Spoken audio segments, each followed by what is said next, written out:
সিরাজগঞ্জের সদানন্দপুর রেল স্টেশনে ঢাকাগামী আন্তনগর silk city এক্সপ্রেসের একটি বগি লাইনচ্যুত হওয়ায় ঢাকার সঙ্গে উত্তরাঞ্চলের রেল চলাচল সাময়িকভাবে বন্ধ রয়েছে। সকাল 11টার দিকে এই ঘটনা ঘটে। রেলওয়ে কর্তৃপক্ষ জানিয়েছে, রাজশাহী থেকে ছেড়ে আসা সিল্ক সিটি এক্সপ্রেস ট্রেনটি ঢাকার উদ্দেশ্যে যাচ্ছিল।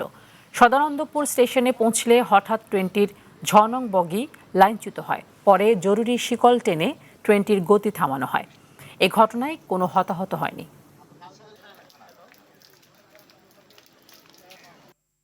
এ বিষয়ে আরও জানাতে সিরাজগঞ্জ থেকে সরাসরি যুক্ত হচ্ছেন সহকর্মী আশরাফুল ইসলাম। আশরাফুল, সদানন্দপুর স্টেশনে বগি লাইনচ্যুত হওয়ার যে ট্রেনটি, সেটির সর্বশেষ কি অবস্থা দেখছেন এবং এটিকে সরিয়ে লাইন ঠিকঠাক করতে কত সময় লাগতে পারে বলে জানতে পেরেছেন? জি তানি, রাজশাহী থেকে ঢাকাগামী যে আন্তনগর সিল্ক সিটি এক্সপ্রেস ট্রেনটি রয়েছে সেটা কিন্তু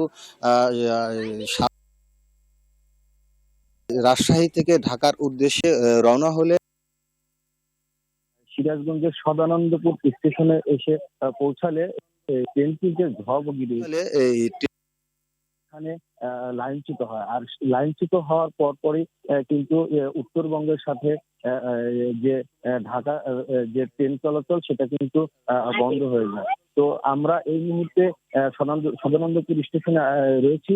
আমি যদি আপনাদের একটু দেখানোর চেষ্টা করি যে এই ট্রেনটির যে সামনের অংশ এবং পেছনের যে অংশ রয়েছে সেটি কিন্তু দুটি স্টেশনে ইতিমধ্যে স্থানান্তর করা হয়েছে।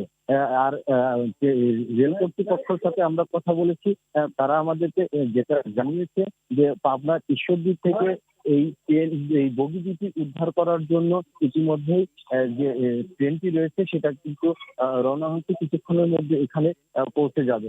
আর এটা পৌঁছানোর পরে কিন্তু 1 থেকে 2 ঘন্টার মধ্যেই কিন্তু যে রেল চলাচল সেটা কিন্তু স্বাভাবিক হয়ে যাবে।